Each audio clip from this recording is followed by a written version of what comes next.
Hello, let's do a little lesson on hand rendering of a project. So we're going to start here. Hopefully you can see everything right. You then need a pencil. You then need a straight edge. You then need some 11 by 17 paper. And we're going to start by getting everything mounted. So bear with me on the camera situation as we work everything out and get everything set up. So the first thing we're going to do is we're going to take and organize our space so that we have our plan. And this is the plan we're going to be using today. So let me point out a few things for you. One is this line here that goes around the perimeter, and this line here and here represent the roof overhang. So this is the valley of where these two roof systems come together, the one that's over the garage, the one that's over the main house. There's another gable, which is what these are gable roofs, over this little pop-out that we're looking at here. And so this is the plan we're going to be using. It shows the dimensions, it shows the layout of the full floor, and we're going to mount that onto our table to begin with. So we're just going to use some tape to do that. So we have here some painter's tape, and we're just going to go ahead and take off a little bit of strip of that, and so that we can adhere it to our table so it doesn't move. Now your teacher may have you work on a flat board so that you can keep it mounted between classes.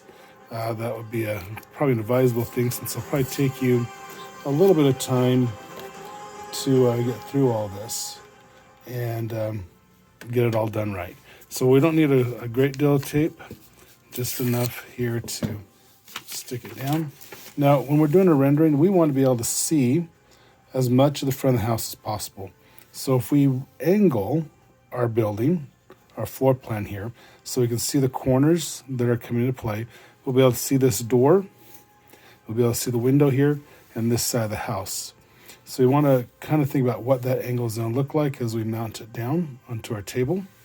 And that's what we're going to do here. So usually we're looking at about a 30-degree angle, but you can kind of eyeball that, and so it can make the view that you're looking for. So just kind of rotate that and slide that up on the table just a little bit. All I need is this lower half of the building and up to the side here. So I don't need to see the whole plan. So it'll be in your view, but probably won't be all of it all the time. We'll shift things around as we need to. So I'm just going to tape that down in the various corners so that it doesn't move on me. And you want to tape down all four corners. And if you have extra tape, share it with your desk mate and your elbow partner so that we don't waste materials. Again, you don't need a whole lot, just a little bit to hold it in place. Okay. So put that out of the road. Now you're going to get a piece of 11 by 17 paper. And this one is also going to be mounted onto your your workstation, I was trying to say. And so I'm going to kind of have to work this around just a little bit. I might have to do a little bit of adjusting here to get everything to fit where it needs to be. And so I'm going to have to reposition things up a little bit higher. And we'll try to do a little shift here, so we can get that angle a little bit better. And so we're going to undo this one. And you may have to make these adjustments too as you get the drawing organized to what you need it to be. So I'm going to shove that up far enough that I can get my other page down. And I'll adhere that. Okay, I think we're looking good here. And then place this. Now it can be over the top of your first. A little bit. You want to be pretty horizontal with this one. If you're really concerned about it, you can measure the distance from the table to each corner. It's not that critical. Just eyeball is a good thing. Your eyes are really, really well built. They're far more accurate than a camera will ever be. They can focus better. They can judge space and distance. So they're really good at what they're doing there. So we're going to put this all together. Again, just tearing off a few pieces to keep things from moving. Alrighty. Now we're ready to begin. So we've got our 11 by 17. It's mounted in landscape position. You want to look at your paper size here And what we're looking at is we want to go about a third of the way up the page, and that is going to end up becoming our horizontal line. So if I'm coming up the side here, about a third of the way up, never the halfway point.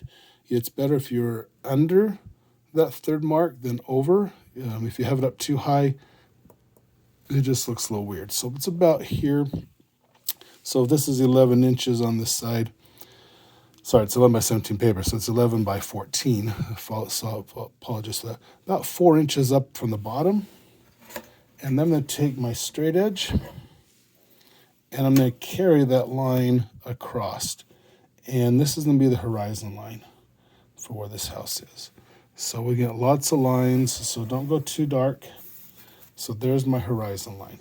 Okay, so I have that now in position. Now what I have to do is decide how far down I want my corner of my house to be. So this is the front corner here. That's going to be the lowest point on the horizon and what I'm going to see down there. So I'm going to probably maybe come down about maybe to this point, and that's where I'm going to start everything kind of laying out. Now, as we go on this, you may find that we don't have quite enough paper to do everything we're going to do, but we will work that through as we go. So I'm going to take my straight edge. I'm going to line that up with the corners of the building and keeping everything nice and straight. I'm going to start bringing those corners down, and those are going to start becoming the building as I go. So from this back corner, I'm just going to bring a line down, relatively light. Don't worry about everything being perfect right now. Sliding my straight edge over, and then bring the next line down, nice and light. And try and slide nice and horizontally so everything stays nice and straight. Just bring each corner, and we're doing each and every corner. So some of these will be very close together. Some of them will be a little further apart. We're just bringing those lines down. So we're starting to see some lines building here. Now, if we go to the edge of this pop out, there's something interesting that happens here. So bring that line down. Now this corner here is in the front, but this one goes back and it's behind this corner, so we won't be drawing that line. We may have to bring it in later to help give depth, but only in finding position for the roof. So when we get to the roof, we might have to bring that line down just to help us out a little bit, but we're pretty good to just ignore that for right now. And anytime we can leave lines off, that is going to make our life so much more simple. Simple's a good thing. Okay, so here's the next one. We're going to bring that one down. Again, nice and light. I'm using a 0.5 millimeter mechanical pencil. Typically when I would do these, I might use a variety of pencils, but we're going to stay with kind of what you might have in your toolkit. Maybe your teacher has a few others for you, but we're going to go with these right now. All right, so that brings down all of our lines. They're relatively light, but they're all laid out now to where we need them. All right, that's step one.